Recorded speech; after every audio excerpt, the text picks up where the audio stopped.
Hello everyone, ಇವತ್ತು ನನ್ನ tailoring ಬೇಸಿಕ್ನ first class. Welcome to my Shri world of fashion ಚಾನಲ್ಗೆ ಎಲ್ಲರಿಗೂ ಸ್ವಾಗತ ಸುಸ್ವಾಗತ. ನಾನು ನಿಮ್ಮ ಗೆಳತಿ ಪ್ರಿಯದರ್ಶಿನಿ. ಓಕೆ, ಇವತ್ತಿನ ಕ್ಲಾಸಲ್ಲಿ ಫಸ್ಟ್ ಕ್ಲಾಸಲ್ಲಿ ಟೇಲರಿಂಗ್ ಬೇಸಿಕ್ ಕೋರ್ಸಿಗೆ ಬೇಕಾಗಿರೋ ಟೂಲ್ಸ್ ಆ್ಯಂಡ್ ಇಕ್ವಿಪ್ಮೆಂಟ್ಸ್ ಏನೇನು ಅಂತ ತಿಳಿಯೋಣ. ಓಕೆನಾ? ಫಸ್ಟು ಟೇಲರಿಂಗ್ ಕ್ಲಾಸಿಗೆ ಬೇಕಾಗಿರೋದು ಫ್ಯಾಬ್ರಿಕ್ಕು. ಓಕೆ, ಇದು ಕಾಟನ್ ಫ್ಯಾಬ್ರಿಕ್ಕು. ನಾವು ಟೇಲರಿಂಗ್ ಕ್ಲಾಸ್ ಫಸ್ಟ್ ಬಿಗಿನರ್ಸಿಗೆ ನನ್ನ ಸಜೆಷನ್ ಏನು ಅಂತ ಹೇಳಿದ್ರೆ, better to use the cotton ಫ್ಯಾಬ್ರಿಕ್ನೇ ಯೂಸ್ ಮಾಡಿ ಅಂತ ನಾನು ಯಾವಾಗಲೂ ಹೇಳ್ತೀನಿ. ಯಾಕೆ ಅಂತ ಹೇಳಿದ್ರೆ ಇದರಲ್ಲಿ ಫಿನಿಶಿಂಗ್ ಚೆನ್ನಾಗಿ ಬರುತ್ತೆ, ಮತ್ತು ಬಿಗಿನರ್ಸಿಗೆ ಫ್ಯಾಬ್ರಿಕ್ನ ಹ್ಯಾಂಡಲ್ ಮಾಡೋದು ತುಂಬ ಈಸಿ ಆಗ್ತದೆ ಕಾಟನ್ ಫ್ಯಾಬ್ರಿಕ್ನ ನೀವು ಯೂಸ್ ಮಾಡಿದ್ರೆ. ಓಕೆನಾ? ಫಸ್ಟು ಬೇರೆ ಯಾವ ಫ್ಯಾಬ್ರಿಕ್ಕು ಯೂಸ್ ಮಾಡಬೇಡಿ, try to use the cotton fabric only ಬಿಗಿನರ್ಸಿಗೆ. ಓಕೆನಾ ಫ್ರೆಂಡ್ಸ್, ನೆಕ್ಸ್ಟ್ ಇಂಪಾರ್ಟೆಂಟ್ ವಸ್ತು ಏನಪ್ಪ ಅಂತ ಹೇಳಿದ್ರೆ ಸೀಸರ್ ಅಂದರೆ ಕತ್ರಿ. ಸೊ ಬಟ್ಟೆ ಕಟ್ ಮಾಡಲಿಕ್ಕೆ ಮುಖ್ಯವಾಗಿ ಬೇಕಾಗಿರೋ ವಸ್ತು ಏನಪ್ಪ ಅಂತ ಹೇಳಿದ್ರೆ ಕತ್ರಿ. ಓಕೆ, ಕತ್ರಿ ಯಾವಾಗಲೂ ನಾವು ಯೂಸ್ ಮಾಡೋದು ತೂಕ ಇರಬೇಕು. ವೆಯ್ಟ್ ಇದ್ದಷ್ಟು ನೋಡಿ, ತೂಕ ಇದ್ದಷ್ಟು ನಾವು ಮಲ್ಟಿಪಲ್ ಲೇಯರ್ ಆಫ್ ಫ್ಯಾಬ್ರಿಕ್ಸ್ನ ಬಟ್ಟೆ ಒಟ್ಟಿಗೆ ಕಟ್ ಮಾಡಬಹುದು. ಮತ್ತು ಯಾವಾಗಲೂ ಕೂಡ ಇದು ಶಾರ್ಪ್ ಆಗಿರಬೇಕು, ಬ್ಲಂಟ್ ಆಗಿರಬಾರ್ದು, ಶಾರ್ಪ್ ಆಗಿರಬೇಕು. ಓಕೆ, ನನ್ನ ಸಜೆಷನ್ ಒಂದು ಏನಂತ ಹೇಳಿದ್ರೆ, ನೀವು ಪೇಪರ್ ಕಟ್ ಮಾಡೋಕ್ಕೆ ಬೇರೆ ಸೀಸರ್ ಯೂಸ್ ಮಾಡಿ, ಮತ್ತು ಬಟ್ಟೆ ಕಟ್ ಮಾಡಲಿಕ್ಕೆ ಬೇರೆ ಸೀಸರ್ ಯೂಸ್ ಮಾಡಬೇಕು. ಯಾಕಪ್ಪ ಅಂತ ಹೇಳಿದ್ರೆ, ಬಟ್ಟೆ ಕಟ್ ಮಾಡೋ ಸೀಸರ್ನಲ್ಲಿ ನೀವು ಪೇಪರ್ ಕಟ್ ಮಾಡ್ತೀರಾ ಅಂತ ಹೇಳಿದ್ರೆ there is a chance of ಏನಂತ ಹೇಳಿದ್ರೆ ಈ ಕತ್ರಿ ಬ್ಲಂಟ್ ಆಗುತ್ತೆ, ಅಂದರೆ ಮೊಂಡ ಆಗೋ ಚಾನ್ಸಸ್ ಇರುತ್ತೆ. ಹಾಗಾಗಿ ಸಾಧ್ಯವಾದಷ್ಟು ಬಟ್ಟೆ ಕಟ್ ಮಾಡೋಕ್ಕೆ ಬೇರೆ ಆ್ಯಂಡ್ ದೆನ್ ಪೇಪರ್ ಕಟ್ ಮಾಡೋಕ್ಕೆ ಬೇರೆ ಸೀಸರ್ನ ಉಪಯೋಗಿಸಿ. ಓಕೆನಾ ಗೈಸ್? ಮುಂದಿನ ವಸ್ತು ಯಾವುದಪ್ಪ ಅಂತ ಹೇಳಿದ್ರೆ ದಾರ, ಅಂದರೆ ಸ್ವಿಂಗ್ ಥ್ರೆಡ್ ಅಂತ ಹೇಳ್ತೀವಿ. ಮ್ಯಾಚಿಂಗ್ ಸ್ವಿಂಗ್ ಥ್ರೆಡ್ಸ್ಗಳು ನೋಡಿ, ಮಲ್ಟಿಪಲ್ ಕಲರ್ಸ್ದು ನಾವು ನಮ್ಮ ಅವಶ್ಯಕತೆಗೆ ತಕ್ಕನಂಗೆ ನಾವು ಯಾವ ಬಟ್ಟೆ ಉಪಯೋಗಿಸ್ತೀವಿ ಅದಕ್ಕೆ ಮ್ಯಾಚಿಂಗ್ ಬೇಕಾಗಿರೋ ದಾರವನ್ನು ನಾವು ಉಪಯೋಗಿಸ್ಬೇಕು. ಸೊ ಎಲ್ಲ ಬ್ರೈಟ್ ಕಲರ್ಸ್ಗಳು ನೀವು ಹೊಲಿಬೇಕಾದ್ರೆ ನಿಮಗೆ ಯಾವ ಕಲರ್ಸ್ ಬೇಕಾಗ್ತದೆ ಅದನ್ನು ನೀವು ಇಟ್ಕೊಂಡಿರಬೇಕು. ನನ್ನ ಸಜೆಷನ್ ಏನಪ್ಪ ಅಂತ ಹೇಳಿದ್ರೆ, ನೋಡಿ ಇಲ್ಲಿ ಐ ಹೋಪ್ ಇದು ಕಾಣಿಸ್ತಿದೆ ಅಂತ ಅಂದ್ಕೊಳ್ತೀನಿ. ಸ್ಪೇಡ್ ಪಾಲಿ ಅಂತ ಬರುತ್ತೆ, ಅಥವಾ ಸ್ಪನ್ ಪಾಲಿಯೆಸ್ಟರ್ ಅಂತ ಬರುತ್ತೆ. ಕಾಣಿಸ್ತಿದೆ ಅಲ್ಲ, ಸ್ಪನ್ ಪಾಲಿಯೆಸ್ಟರ್ ಅಂತ. ಸೊ ಈ ಥರ ದಾರಗಳನ್ನ ಯೂಸ್ ಮಾಡಿದ್ರೆ ನಿಮಗೆ ಇದ್ರದ್ದು ಕ್ವಾಲಿಟಿ ತುಂಬ ಚೆನ್ನಾಗಿರುತ್ತೆ ಫ್ರೆಂಡ್ಸ್. ನೋಡಿ, ತುಂಬ ಚೆನ್ನಾಗಿರುತ್ತೆ. ಸೊ ಹಾಗಾಗಿ ಈ ಕ್ವಾಲಿಟಿ ಈ ಬ್ರ್ಯಾಂಡ್ದು ದಾರನ ಯೂಸ್ ಮಾಡೋದ್ರಿಂದ ನಿಮಗೆ ಲೈಫ್ ಚೆನ್ನಾಗಿ ಬರುತ್ತೆ. ಸ್ಟಿಚ್ ನಾವು ಮಾಡೋದ್ರಿಂದ ಆ ಸ್ಟಿಚ್ನ ಲೈಫು ತುಂಬ ಚೆನ್ನಾಗೇ ಬರ್ತದೆ. ಓಕೆನಾ? ನೆಕ್ಸ್ಟು ಟೂಲ್ ಯಾವುದಪ್ಪ ಅಂತ ಹೇಳಿದ್ರೆ ಮೆಜರಿಂಗ್ ಟೇಪ್. ಓಕೆ, ನಾನು ಇದನ್ನು ಹೇಗೆ ಯೂಸ್ ಮಾಡೋದು ಅಂತ ಫಸ್ಟ್ ನಿಮಗೆ ತಿಳಿಸ್ಕೊಡ್ತೀನಿ. ಟೇಪ್ದು ಉದ್ದ ನೋಡಿ ಫ್ರೆಂಡ್ಸ್, ನಂಬರ್ 1ಇಂದ 60ವರೆಗೂ ಇರ್ತದೆ. ಕಾಣಿಸ್ತಿದೆ ಅಲ್ವಾ? 60ವರೆಗೂ ಇರುತ್ತೆ. ನಂಬರ್ 1ಇಂದ 60ವರೆಗೂ ಇರುತ್ತೆ. ಒಂದು ಸೈಡು ಇದು ದೊಡ್ಡ ನಂಬರ್ನಲ್ಲಿ ಕಾಣಿಸ್ತಾ ಇದೆ, ಹೌದಾ? ವೆರಾಸ್ ಅದರ್ ಸೈಡ್, ಇನ್ನೊಂದು ಸೈಡಲ್ಲಿ ಸಣ್ಣ ನಂಬರ್ನಲ್ಲಿ ಇರುತ್ತೆ. ಇದು ನಾವು ಇಂಚ್ ಅಂತ ಹೇಳ್ತೀವಿ. ಇಲ್ಲಿ ಕಾಣಿಸ್ತಿದೆ ಅಲ್ವಾ? ನೋಡಿ, 1ಇಂದ ತೋರಿಸ್ತೀನಿ. ಇದನ್ನು ನಾವು ಇಂಚ್ ಅಂತ ಮೆಷರ್ ಮಾಡ್ತೀವಿ. ಬ್ಯಾಕ್ ಸೈಡಲ್ಲಿ ಕಾಣಿಸ್ತಿದೆಲ್ಲ ಸಣ್ಣದು ಸೆಂಟಿಮೀಟರ್ ಅಂತ ಹೇಳ್ತೀವಿ. ಬಟ್ ನಾವು ಬಟ್ಟೆ ಮೇಲೆ ಮಾರ್ಕ್ ಮಾಡಬೇಕಾದ್ರೆ, ಫ್ಯಾಬ್ರಿಕ್ ಮೇಲೆ ಏನೇ ಮಾರ್ಕ್ ಮಾಡಬೇಕಾದ್ರೂ ಇಂಚಲ್ಲೇ ಮಾಡೋದ್ರಿಂದ ಇದ್ರ ಬಗ್ಗೆ ನಮಗೆ ನಾಲೆಡ್ಜ್ ಇರಬೇಕು. ಹೇಗೆ ಮಾರ್ಕ್ ಮಾಡೋದು ಅಂಥೇಳಿ ನಮಗೆ ಗೊತ್ತಿರಬೇಕು. ಸೊ ಇದು 1ರಿಂದ 60ವರೆಗೂ ಇರುತ್ತೆ. 1 ಮೀಟರ್ನ ಉದ್ದ ಒಂದು ಮೆಜರಿಂಗ್ ಟೇಪ್, ಮೀಟರ್ ಅಂತ ಹೇಳಿದ್ರೆ ಇಂಚಿ ಟೇಪ್ ಅಂತ ಕೂಡ ಹೇಳ್ತೀವಿ. ಸೊ ಒಂದು ಟೇಪ್ನ ಉದ್ದ ನಮಗೆ 1.5 ಮೀಟ್ರ್ ಇರುತ್ತೆ. 60 ಇಂಚಲ್ಲಿರುತ್ತೆ. ಈ ಕಡೆ ಸೈಡು ನೀವು ನೋಡ್ಬೋದು 150 ಸೆಂಟಿಮೀಟರ್ ಇರುತ್ತೆ, ಅಂದರೆ 1.5 ಮೀಟ್ರ್ ಉದ್ದ ಇರುತ್ತೆ ಒಂದು ಇಂಚಿ ಟೇಪು. ಓಕೆನಾ? ಸೊ ಇದರಲ್ಲಿ ಅಳತೆ ನೋಡೋದು ಹೇಗೆ ಅನ್ನೋದನ್ನು ನಾನು ನಿಮಗೆ ಒಂದು ವೈಟ್ ಪೇಪರ್ನಲ್ಲಿ ಮಾರ್ಕ್ ಮಾಡಿಬಿಟ್ಟು ನಾನು ತೋರಿಸ್ಕೊಡ್ತೀನಿ. ಹೇಗೆ ಇಲ್ಲಿಂದ ಇಲ್ಲಿಗೆ ಅಂದರೆ ಅಳತೆ ಎಷ್ಟು, ಇಲ್ಲಿಂದ ಇಲ್ಲಿಗೆ ಅಂದರೆ ಅಳತೆ ಎಷ್ಟು. ಕೆಲವ್ರಿಗೆ ಗೊತ್ತಿರೋದಿಲ್ಲ, 1 ಇಂಚು ಅಂದರೆ ಇಲ್ಲಿಂದ ಇಲ್ಲಿಗೆ ಅಂತ ತಗೋತಾರೆ. ಸೊ ಹಾಗಲ್ಲ ಅದು ಮಾರ್ಕ್ ಮಾಡೋದು ಹೇಗೆ ಅಂತ ನಾನು ನಿಮಗೆ ತೋರಿಸ್ಕೊಡ್ತೀನಿ. ಓಕೆನಾ? ನೋಡಿ, ಟೇಪ್ನ ಸ್ಟೀಲ್ ಇದೆ ಅಲ್ವಾ, ಸ್ಟೀಲ್ ಮಾರ್ಕ್ ಇಲ್ಲಿಂದ ನಂಬರ್ 1ವರೆಗೂ ಕಾಣಿಸ್ತಾ ಇದೆ ಅಲ್ವಾ? ನೋಡಿ, ಇಲ್ಲಿ ಸ್ಟೀಲಿನ ತುದಿಯಿಂದ ಟಿಪ್ ಆಫ್ ದ ಟೇಪ್ ಅಂತ ಹೇಳ್ತೀವಲ್ಲ, ಇಲ್ಲಿಂದ ನಂಬರ್ 1ವರೆಗೂ ಇಲ್ಲಿವರೆಗೂ ನಾವು ಮಾರ್ಕ್ ಮಾಡಿದ್ವಿ ಅಂದರೆ ಇದು 1 ಇಂಚ್ ಅಂತ ಹೇಳ್ತೀವಿ. ಎಷ್ಟು? 1 ಇಂಚ್ ಅಂತ ಹೇಳ್ತೀವಿ. ಓಕೆನಾ? ಸೊ ಇಲ್ಲಿಂದ ಈ ಟೇಪ್ನ ಟಿಪ್ಪಿಂದ ಇಲ್ಲಿವರೆಗೂ ನಾವು ಮಾರ್ಕ್ ಮಾಡಿದ್ವಿ ಅಂತ ಹೇಳಿದ್ರೆ ಅದನ್ನು 2. ಹಾಗೆ ನಂಬರ್ 3ಕ್ಕೆ ಮಾಡಿದ್ರೆ 3 ಇಂಚು, ಹಾಗೆ ಇಲ್ಲಿ 4ಕ್ಕೆ ಮಾಡಿದ್ರೆ 4, ಹಾಗೆ 5, ಹಾಗೆ ಇಟ್ಸ್ ಗೋಯಿಂಗ್ ಆನ್, ಹಾಗೆ ಇದು ಮುಂದುವರಿತಾ ಹೋಗ್ತದೆ. ಹಾಗಾದರೆ 1.5 ಇಂಚು 2 ಇಂಚು ಎಲ್ಲ ಗೊತ್ತಾಯಿತು. ಸೊ 1.5 ಇಂಚು ಅಥವಾ 1.25 ಇಂಚು ಹಾಗೇನಾದರೂ ನೀವು ಮಾರ್ಕ್ ಮಾಡೋದಾದರೆ ಹೇಗಪ್ಪ ಮಾಡೋದು ಅಂತ ಹೇಳಿದ್ರೆ ನೋಡಿ ಇಲ್ಲಿ. ಸೊ ಇಲ್ಲಿಂದ ಇಲ್ಲಿಗೆ 1 ಇಂಚ್ ಗೊತ್ತಾಯ್ತಲ್ವಾ? ಸೊ ಈ 2 ನಂಬರ್ ಮಧ್ಯದಲ್ಲಿ ಬರ್ತಾ ಇದೆಯಲ್ಲ ಚಿಕ್ಕ ನಂಬರ್ಗಳು ನೋಡಿ, ಇಲ್ಲಿ ಲೈನ್ಗಳು ಕಾಣಿಸ್ತಾ ಇದೆಯಾ? ಸೊ ಫಸ್ಟ್ ಲೈನ್ ಇದೆಯಲ್ಲ, ಇದು ಇಲ್ಲಿ ಕಾಣಿಸ್ತಿದೆ ಅಲ್ವಾ, ಇದು 1/4 ಇಂಚು, 1/4. ಸೊ ಇಲ್ಲಿಂದ ಇಲ್ಲಿಗೆ ನಾವು ಮಾರ್ಕ್ ಮಾಡಿದ್ವಿ ಅಂದರೆ ಏನಾಯಿತು? 1/4 ಇಂಚು.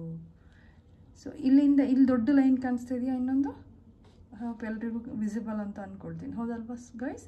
ಸೊ ಇದನ್ನು ನಾವು ಅರ್ಧ ಅಂದರೆ ಇಲ್ಲಿಂದ ಇಲ್ಲಿಗೆ ನಾವು ಮಾರ್ಕ್ ಮಾಡಿದ್ರೆ so this is called 1.5 inch. Okay, ಸರಿ 3/4 ಇಂಚ್ ಹೇಗೆ ಮಾರ್ಕ್ ಮಾಡೋದು ಮೇಡಮ್ ಅಂದರೆ ಇಲ್ಲಿಂದ ಇಲ್ಲಿಗೆ ಇಲ್ಲಿ ಕಾಣಿಸ್ತಿದೆಯಾ 1/4 ಇಂಚ್, ಇದು ಈಗ ಮಾರ್ಕ್ ಮಾಡಿದ್ರೆ ದಿಸ್ ಈಸ್ 3/4 ಇಂಚ್. ಸೊ ನಾನು ನಿಮಗೆ ಇನ್ನೊಂದು ಸರಿ ಇಲ್ಲಿ ಮಾರ್ಕ್ ಮಾಡಿ ತೋರಿಸ್ತೀನಿ ಸಪ್ರೇಟಾಗಿ. ನೋಡಿ ಇಲ್ಲಿ ಇಲ್ಲಿಂದ ಇಲ್ಲಿಗೆ ಇದು 1 ಇಂಚ್. ಅದೇ ಇಲ್ಲಿಂದ ಇಲ್ಲಿಗೆ ಮಾರ್ಕ್ ಮಾಡಿದ್ರೆ ಇದು 1/4 ಇಂಚು, 1/4. ಸೊ ಅದನ್ನೇ ಇಲ್ಲಿದೆ ನೋಡಿ, ಈ ಲೈನು ಕಾಣಿಸ್ತಿದೆಯಾ? ಇದು 1.5 ಇಂಚು, 1.5. ಇಲ್ಲಿದೆಯಲ್ಲ ಇದು ಈ ಲೈನ್ ಮಾರ್ಕ್ ಮಾಡಿದ್ವಿ ಅಂದರೆ ಇದು 1.25 ಇಂಚು. ಓಕೆ, ಸೊ ಹಾಗೇ ಇಲ್ಲಿವರೆಗೂ ಮಾಡಿದ್ವಿ ಅಂದರೆ ನೆಕ್ಸ್ಟ್ ಅಲ್ಲಿ ತೋರಿಸ್ತೀನಿ ನೋಡಿ. ಇಲ್ಲಿಂದ ಇಲ್ಲಿವರೆಗೂ ನಾವು ಮಾರ್ಕ್ ಮಾಡಿದ್ವಿ ಅಂದರೆ ಇದು 2 ಇಂಚು. ಎಷ್ಟಿದು? ಇಲ್ಲಿಂದ ಇಲ್ಲಿಗೆ 2 ಇಂಚು. ಅದೇ ಈಗ ನೋಡಿ 2.5 ನೀವು ಮಾರ್ಕ್ ಮಾಡಬೇಕಪ್ಪ ಅಂತ ಹೇಳಿದ್ರೆ ಹೇಗೆ ಮಾಡ್ತೀರಾ? ಟಿಪ್ಪಿಂದ ಇದೆಯಲ್ಲ ಮೆಜರಿಂಗ್ ಟೇಪ್ನ ಸ್ಟೀಲ್ ಟಿಪ್ಪು, ಅಲ್ಲಿಂದ ಇದು 2 ಇಲ್ಲಿಗೆ ಮಾರ್ಕ್ ಮಾಡಿದ್ರೆ ಇದು 2.5, ಇದು 2.5, 2.5 ಅಂತ ಹೇಳ್ತೀವಲ್ಲ ಅದು. ಸೊ ಹಾಗೆ ಅಪ್ಪ 2.25 ಹೇಗಪ್ಪ ಮಾರ್ಕ್ ಮಾಡೋದು? ಇದು 2 ಇಂಚು, ಇಲ್ಲಿಂದ ಇಲ್ಲಿಗೆ 2. 1/4 ಅಂದರೆ 1/4 ಇಂಚ್ ಅಂದರೆ ಇದು ಸಣ್ಣದ ಲೈನ್ ಇದೆಯಲ್ಲ, ಫಸ್ಟು ದೊಡ್ಡ ಲೈನ್ ಪಕ್ಕ ನೆಕ್ಸ್ಟ್ ಸಣ್ಣದು ಬರುತ್ತಲ್ಲ ಅದನ್ನು ನಾವು 1/4 ಅಂತ ಹೇಳ್ತೀವಿ, ಅಂದರೆ 1/4, ಕ್ವಾರ್ಟರ್ ಅಂತ ಹೇಳ್ತೀವಿ. ಓಕೆ, ಇಲ್ಲಿಂದ ಇಲ್ಲಿಗೆ 2/4 ಅಂದರೆ 2.25. ಸರಿ ಆಯ್ತಪ್ಪ. ಈಗ 2.25 ಹೇಗೆ ನೋಡ್ಕೊಳ್ಳಿ. 2.25 ಹೇಗೆ? ಇದು 2.5 ನಾವು ಇಲ್ಲಿ ಮಾರ್ಕ್ ಮಾಡಿದ್ವಿ. 2.25 ಅಂತ ಹೇಳಿದ್ರೆ ಅಂದರೆ 3/4 ಅಂತ ಹೇಳ್ತೀವಿ. 2 3/4, 2.25 ಇಲ್ಲಿ ಕಾಣಿಸ್ತಿದೆಯಲ್ಲ ಗೈಸ್, ಇದು. ಸೊ ಮೆಜರಿಂಗ್ ಟೇಪ್ನ ಟಿಪ್ಪಿಂದ ಇಲ್ಲಿವರೆಗೂ ನಾವು ಮಾರ್ಕ್ ಮಾಡಿದ್ವಿ ಅಂದರೆ ಇಲ್ಲಿಂದ ಇಲ್ಲಿಗಿರೋ ಡಿಸ್ಟೆನ್ಸ್ ಎಷ್ಟಾಯಿತು? 2.25, ದಟ್ ಈಸ್ 2 3/4 ಅಂತ. ಓಕೆನಾ? ಐ ಹೋಪ್ ಕಾಣಿಸ್ತಿದೆ ಅಲ್ವಾ ಎಲ್ರಿಗೂ? ನೆಕ್ಸ್ಟು ಹಾಗೆಯೇ ಬೇರೆ ಇನ್ನೊಂದು ಸ್ವಲ್ಪ ಜಾಸ್ತಿ ಹೇಳ್ಕೊಡೋಣ. ಯಾಕಂದರೆ ಟೇಪ್ನ ತಿಳುವಳಿಕೆ ನಮಗೆ ಇರಲೇಬೇಕಾಗ್ತದೆ. ಬಟ್ಟೆ ಮೇಲೆ ನಾವು ಮಾರ್ಕ್ ಮಾಡಬೇಕು ಅಂತ ಹೇಳಿದ್ರೆ the proper knowledge of using the measuring tape is must and should. Okay guys? So ಹೇಗೆ ಈಗ ನೋಡಿ ಇಲ್ಲಿಂದ ಸ್ಟಾರ್ಟ್ ಮಾಡೋಣ. ಫಸ್ಟು ಇಲ್ಲಿಂದ ಇವಾಗ ನಂಗೆ 4.25 ನಾನು ಮಾರ್ಕ್ ಮಾಡಬೇಕು. ಹೇಗೆ? ಇದು 4 ಗೊತ್ತು, ಒರೆ ಅಂದರೆ ಅರ್ಧ, 4.5.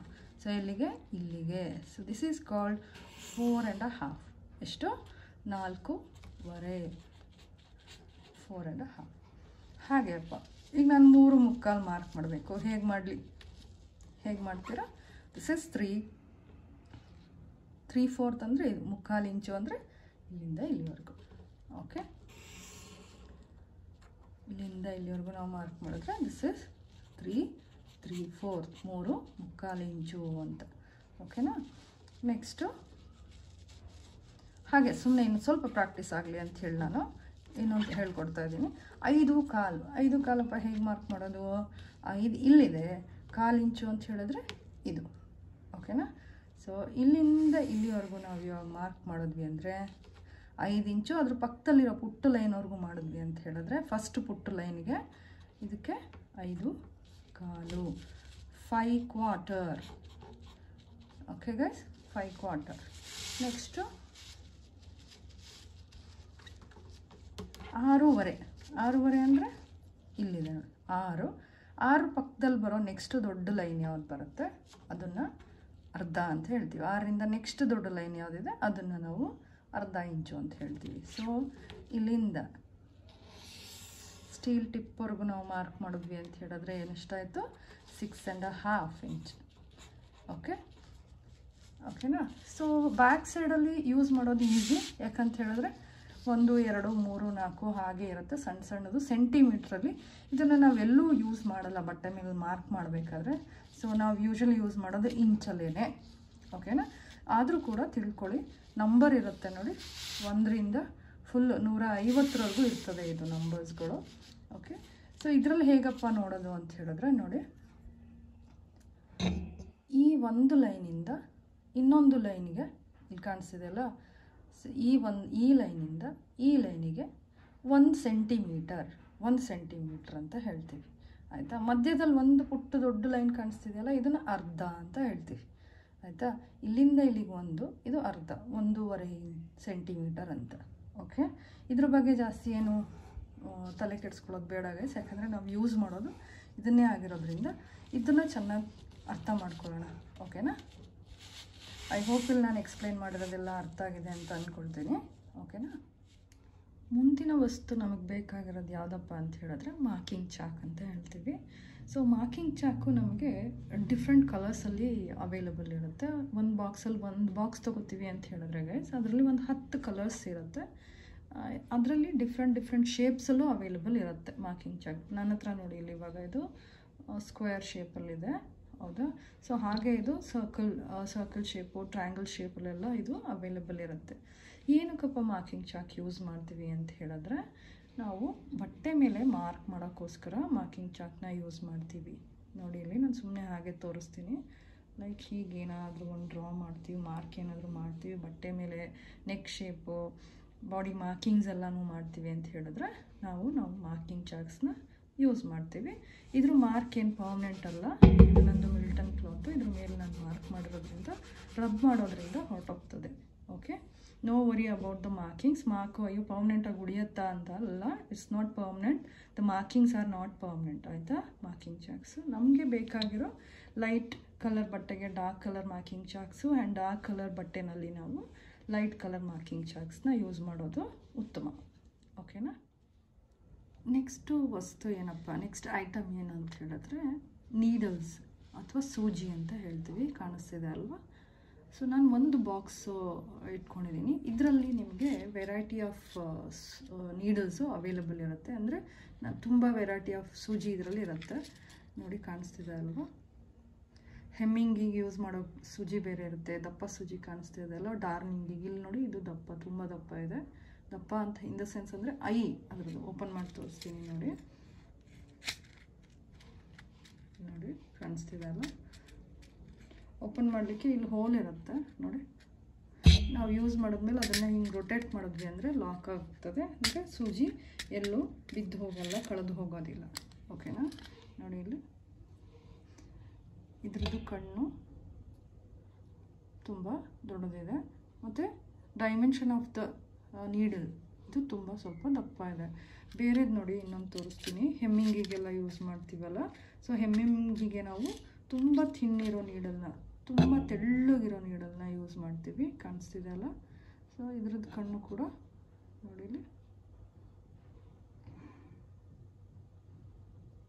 ಓಕೆ. ಇದು ನೋಡಿ ಇಷ್ಟು ತೆಳ್ಳ ಇದೆ. You can see the eye also. ಕಾಣಿಸ್ತಿದೆಲ್ಲ ಅದ್ರ ಕಣ್ಣು. ಅಂದರೆ ತುಂಬ ತೆಳ್ಳಗೆ ಕೂಡ ಇದೆ ಇದು.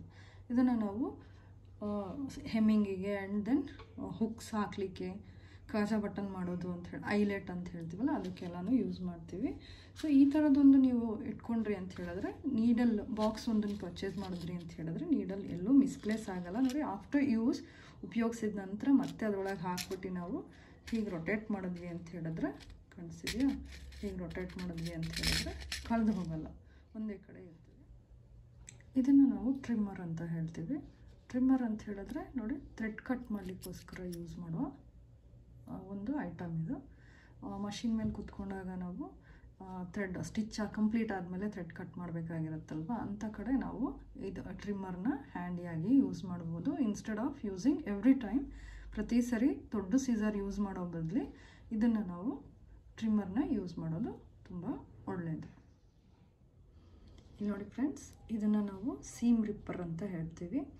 ಸೀಮ್ ರಿಪ್ಪರ್ ಅಂದರೆ ಈಗ ನೋಡಿ ಓಪನ್ ಮಾಡಿ ತೋರಿಸ್ತೀನಿ. ಸೂಜಿ ಥರ ಇದೆ, ಹೌದಾ, ಕಾಣಿಸ್ತಿದೆ ಅಲ್ಲ? ಇದು ಸೀಮ್ ರಿಪ್ಪರ್ ಅಂತ. ಇದನ್ನು ಏನಕ್ಕಪ್ಪ ಯೂಸ್ ಮಾಡ್ತೀವಿ ಅಂತ ಹೇಳಿದ್ರೆ, ನಾವು ಏನಾದರೂ ಸ್ಟಿಚ್ ಮಾಡಿರ್ತೀವಿ, ಹೊಲ್ದಿರ್ತೀವಿ ಅಲ್ವಾ, ಅದರಲ್ಲಿ ಏನಾದರೂ ತಪ್ಪಾಗಿರುತ್ತೆ, ರಾಂಗಾಗಿ ಏನಾದರೂ ಸ್ಟಿಚ್ ಮಾಡಿರ್ತೀವಿ. ಆ ಸ್ಟಿಚ್ಚನ್ನು ಹೇಗಪ್ಪ ತೆಗೆಯೋದು, ಸೂಜಿ ತೊಗೊಂಡು ಹುಡುಕಿ ಅದನ್ನು ಹಾಕಿ ಇದು ಮಾಡೋ ಬದಲು ಇದನ್ನು ಯೂಸ್ ಮಾಡಿದ್ರೆ ನಮ್ಮ ಕೆಲಸ ಈಸಿ ಆಗ್ತದೆ. ಓಕೆನಾ? ಹೇಗೆ ಯೂಸ್ ಮಾಡೋದು ಅಂತ ಕೂಡ ತೋರಿಸ್ತೀನಿ ನೋಡಿ.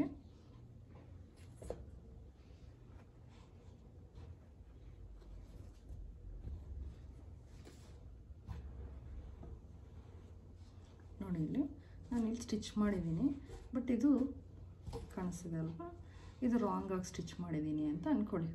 ಸುಮ್ಮನೆ ಹಾಗೆ ಜಸ್ಟ್ ಅದು ಅಂದ್ಕೊಳ್ಳಿ. ಇದು ಬೇಡ ನನಗೆ, ಸೊ ಇದನ್ನು ತೆಗಿಬೇಕು, ಈ ಸ್ಟಿಚ್ನ ನಾನು ರಿಮೂವ್ ಮಾಡಬೇಕು. ಆವಾಗ ಇಲ್ಲಿ ನೋಡಿ ಇದಿದೆಲ್ವ ಸೂಜಿ ಥರ ಇದೆ, ಹೌದಾ, ಇದು ಕಾಣಿಸ್ತಿದೆ ಅಲ್ವಾ.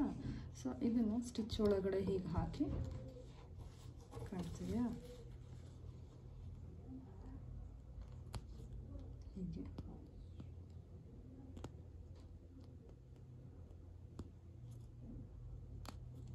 ಹೀಗೆ ಕಟ್ ಮಾಡ್ಕೊ.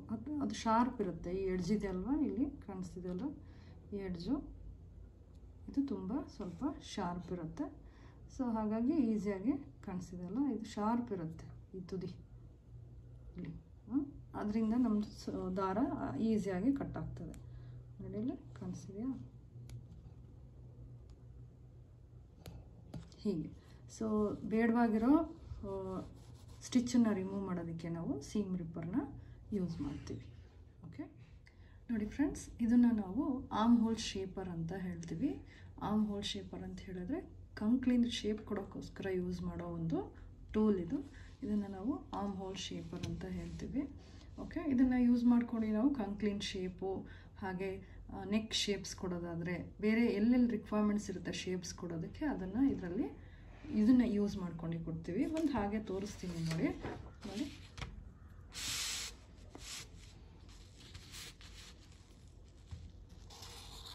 ಹೀಗೆ ಇದು ಇನ್ನರ್ ಶೇಪು ಅಂಥೇಳಿ, ಇನ್ನರ್ ಶೇಪ್ ಮಾರ್ಕ್ ಮಾಡೋದಾದಾಗ, ಅಥವಾ ಇದು ಔಟರ್ ಶೇಪ್ಗೆ ಇಲ್ಲಿ ಕಾಣಿಸ್ತಿದೆಲ್ಲ ನೋಡಿ, ಇದನ್ನು ಯೂಸ್ ಮಾಡ್ಕೊಂಡು ನಾವು ಶೇಪ್ ಕೊಡ್ತೀವಿ ಅಂತ ಹೇಳಿದ್ರೆ this is for outer shape. Okay, so ಹೀಗೆ ಡಿಫ್ರೆಂಟ್ ಶೇಪ್ಸ್ ನೀಟಾಗಿ ಕೊಡೋದಕ್ಕೆ ನಾವು ಹ್ಯಾಂಡಲ್ ಬರೀ ಹ್ಯಾಂಡಲ್ ನಾವು ಕೊಡ್ತೀವಿ ಅಂತ ಹೇಳಿದ್ರೆ ಎಲ್ಲರಿಗೂ ಪರ್ಫೆಕ್ಟಾಗಿ ಶೇಪ್ಸ್ ಕೊಡ್ಲಿಕ್ಕೆ ಬರೋದಿಲ್ಲ. ಹಾಗಾಗಿ ನಾವು ಇದನ್ನು ಆರ್ಮ್ ಹೋಲ್ ಶೇಪರ್ ಅಂತ ಹೇಳ್ತೀವಿ. ಇದು ಮಾರ್ಕೆಟಲ್ಲಿ ಅವೈಲೇಬಲ್ ಇರುತ್ತೆ.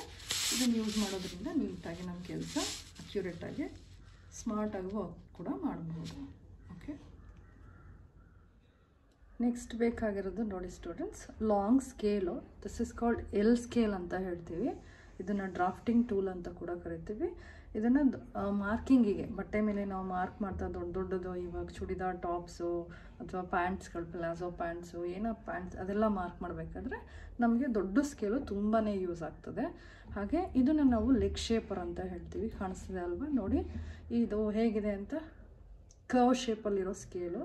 ಏನಪ್ಪ ಇದು ಲೆಗ್ ಶೇಪರ್ ಅಂತ ಹೇಳಿದ್ರೆ, ಪ್ಯಾಂಟಿನಲ್ಲಿ ನಾವು ಶೇಪ್ ಕೊಡಬೇಕಾದ್ರೆ, ಪ್ಯಾಂಟ್ದು ಶೇಪ್ಸ್ ಕೊಡ್ತೀವಲ್ಲ, ಇನ್ನರ್ ಲೆಗ್ ಶೇಪ್ ಅಥವಾ ಔಟರ್ ಲೆಗ್ ಶೇಪ್ಸ್ ಅಂತ ಹೇಳ್ತೀವಿ, ಅದನ್ನು ಇದು ಲೆಗ್ ಶೇಪರ್ನ ಯೂಸ್ ಮಾಡಿಬಿಟ್ಟು ನಾವು ಕೊಡೋದ್ರಿಂದ ತುಂಬ ನೀಟಾಗಿ ವರ್ಕು ಆಗುತ್ತೆ. ಓಕೆ, ಇದೆರಡು ಇದ್ದರೆ ಯೂಸ್ ಮಾಡಿ, ಇಲ್ಲ ಅಂತ ಹೇಳಿದ್ರೆ ಏನು ತೊಂದರೆ ಇಲ್ಲ. ಅದ್ರ ಬದಲು ನಾವು ಒಂದು ನೋಡಿ ಹೀಗೆ ಲಾಂಗ್ ಸ್ಕೇಲ್ ಇರುತ್ತಲ್ವ, ಇದು ಸಾಮಾನ್ಯ ಎಲ್ಲರ ಹತ್ರನೂ ಇರ್ತದೆ. ಸೊ ಈ ಲಾಂಗ್ ಸ್ಕೇಲ್ನ ಕೂಡ ಯೂಸ್ ಮಾಡಬಹುದು. ಓಕೆ ಗೈಸ್,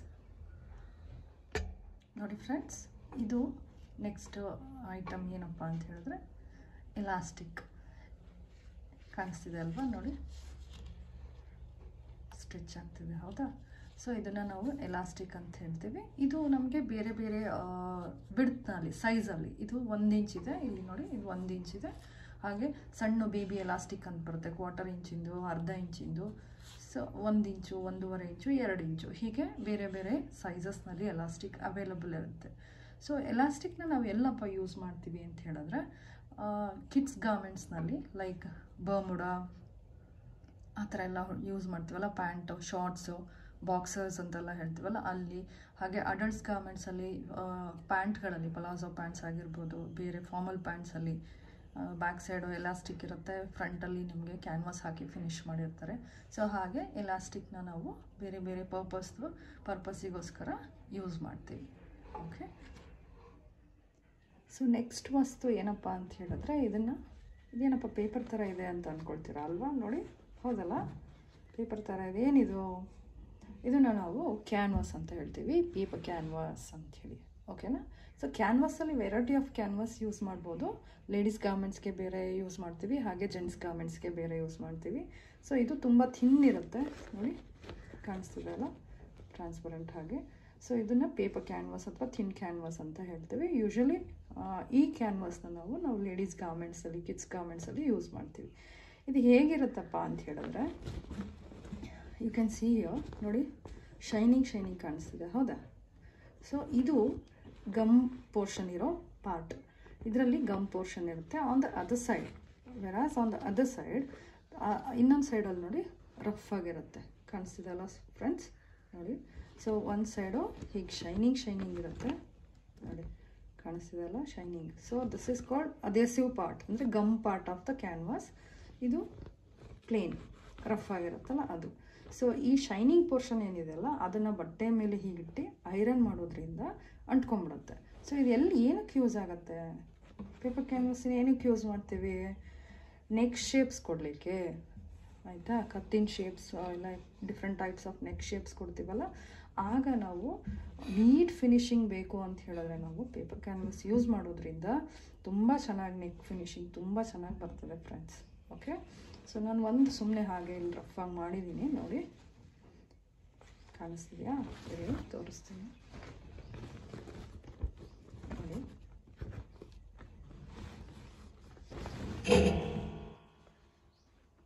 ಸೊ ಹೀಗೆ ನಮಗೆ ಬೇಕಾಗಿರೋ ರಿಕ್ವೈರ್ಡ್ ಆಗಿರೋ ನೆಕ್ ಶೇಪ್ಸ್ನ ಮಾರ್ಕ್ ಮಾಡಿ ನೀಟಾಗಿ ಕಟ್ ಮಾಡೋದ್ರಿಂದ, ಇದನ್ನು ಕ್ಯಾನ್ವಾಸ್ನ ಯೂಸ್ ಮಾಡಿ ಮಾಡೋದ್ರಿಂದ ತುಂಬ ನೀಟ್ ಫಿನಿಶಿಂಗ್ ಬರ್ತದೆ ಫ್ರೆಂಡ್ಸ್. ಓಕೆ, ಹೇಗೆ ಯೂಸ್ ಮಾಡೋದು ಅನ್ನೋ ನನ್ನ ನೆಕ್ಸ್ಟ್ ಅಪ್ಕಮಿಂಗ್ ಕ್ಲಾಸಲ್ಲಿ ನಿಮಗೆ ಬ್ರೀಫಾಗೆ ಹೇಳ್ಕೊಡ್ತಾ ಹೋಗ್ತೀನಿ. Okay, so next important item ಏನಪ್ಪ ಬೇಕು ನಮಗೆ ಅಂತ ಹೇಳಿದ್ರೆ, ಟೈಲರಿಂಗ್ ಬೇಸಿಕಲ್ಲೆಲ್ಲನೂ ನಮಗೆ ಮೋಸ್ಟ್ ಇಂಪಾರ್ಟೆಂಟ್ ಏನಿರ್ಬೋದು ಹೇಳಿ? ನೋಡಿ, ಇದು ಐರನ್ ಬಾಕ್ಸ್ ಅಂಥೇಳಿ. ಯಾವುದೇ ವರ್ಕ್ ನೀಟ್ ಫಿನಿಶಿಂಗ್ ನಾವು ಮಾಡ್ತೀವಿ ಅಂತ ಹೇಳಿದ್ರೆ ಅದಕ್ಕೆ ನಮಗೆ ಐರನ್ ಬಾಕ್ಸ್ ಬೇಕೇ ಬೇಕಾಗುತ್ತೆ. ಒಂದು ಸ್ಟಿಚ್ ಮಾಡಿ ಆದಮೇಲೆ ಗಾರ್ಮೆಂಟ್ಸ್ ಚೆನ್ನಾಗಿ ಕಾಣಬೇಕು ಅಂತ ಹೇಳಿದ್ರೆ ಅದನ್ನು ನಾವು ಪ್ರೆಸ್ ಹಾಕಿದಾಗಲೇ ಅದು ಚೆನ್ನಾಗಿ ಕಾಣೋದು. ಹಾಗೆ ಸ್ಟಿಚ್ ಮಾಡಬೇಕಾದ್ರೂ ಕೂಡ ಕೆಲವೊಂದು ಕಾಂಪ್ಲಿಕೇಟೆಡ್ ಪೋರ್ಷನ್ಸ್ ಸ್ಟಿಚ್ ಮಾಡಬೇಕಾದ್ರೆ ಐರನ್ ಮಾಡ್ಕೊಂಡು ನಾವು ಮಾಡಿದ್ವಿ ಅಂದರೆ so that will get neat finishing. Okay, so next upcoming ವೀಡಿಯೋಸ್ನಲ್ಲಿ ನಾನು ಹೇಗೆ ಐರನ್ ಬಾಕ್ಸ್ನ ಯೂಸ್ ಮಾಡೋದು ಅಂಥೇಳಿ, ಬೇರೆ ಬೇರೆ ವೆರೈಟಿ ಆಫ್ ಫ್ಯಾಬ್ರಿಕ್ಸ್ಗೆ ಹೇಗೆ ಯೂಸ್ ಮಾಡೋದು ಅಂತ ಕೂಡ ತೋರಿಸ್ಕೊಡ್ತೀನಿ ಇಷ್ಟು ಗೈಸ್. ನೋಡಿ friends, next very important item ನಮಗೆ ಬೇಕಾಗಿರೋದು ಟೈಲರಿಂಗ್ ಕ್ಲಾಸಿಗೆ ಅಂತ ಹೇಳಿದ್ರೆ ಏನು ಹೇಳಿ? ಮಷೀನು. ಸೊ ನಿಮ್ಮ ಹತ್ರ ಯಾವುದಿದೆ, ನಿಮ್ಮ ಬಳಿ ಯಾವ ಮಷೀನ್ ಇದೆ ಅದನ್ನು ನೀವು ಯೂಸ್ ಮಾಡಿ. ನನ್ನ ಹತ್ರ ಇರೋದು ನೋಡಿ, ಇದು ಎಲೆಕ್ಟ್ರಾ ಮಷೀನು, ಉಷಾ ಜೆನೋಮೆ ಅಂಥೇಳಿ ಆಲೂರ್ ಮಾಡಲ್ದು. ಸೊ ನಾನು ಸುಮಾರು ಇವಾಗ ಇದನ್ನು ಒಂದು 18-20 ವರ್ಷದಿಂದ ಯೂಸ್ ಮಾಡ್ತಾಯಿದ್ದೀನಿ. ಸಿಂಗಲ್ ಯೂಸ್ ಆಗಿರೋದ್ರಿಂದ, ನಾನು ಒಬ್ಬಳೇ ಯೂಸ್ ಮಾಡೋದ್ರಿಂದ ಇದು ತುಂಬ ಚೆನ್ನಾಗಿ ಬಾಳಿಕೆ ಬಂದಿದೆ. ಸೊ ಒಂದು ಬೆನಿಫಿಟ್ ಏನಪ್ಪ ಈ ಮಷಿನ್ನ ಯೂಸ್ ಮಾಡೋದ್ರಿಂದ ಅಂತ ಹೇಳಿದ್ರೆ, ಇದು ಕರೆಂಟಿಂದ ಆಪ್ರೇಟ್ ಆಗೋ ಮಷೀನು. ಇಲ್ಲಿ ಕಾಣಿಸ್ತಿದೆ ಅಲ್ವಾ ಫ್ರೆಂಡ್ಸ್, ಇದು ಪೆಡಲ್ ಪುಷರ್ ಅಂಥೇಳಿ. ಇದನ್ನು ಪೆಡಲಿಂದ ಪುಷ್ ಮಾಡೋದ್ರಿಂದ, ಅಂದರೆ ಕಾಲಿಂದ ಪ್ರೆಸ್ ಮಾಡೋದ್ರಿಂದ ಮಷಿನ್ ವರ್ಕ್ ಆಗುತ್ತೆ. ಸೊ ಇದರಲ್ಲಿ ತುಂಬ ಮಲ್ಟಿಪಲ್ ಆಪ್ಷನ್ಸ್ ಇದೆ ನಮಗೆ. ಸ್ಟಿಚಸ್ಸು, ಎಂಬ್ರಾಯ್ಡ್ರಿ ಸ್ಟಿಚಸ್ ಮಾಡ್ಕೋಬಹುದು, ಹಾಗೆ ಪೀ ಕೋಟಿಂಗ್ ಅಂದರೆ ಜಿಗ್ಜಾಗ್ ಹೇಳ್ತೀವಲ್ಲ ಅದು ಮಾಡಬಹುದು.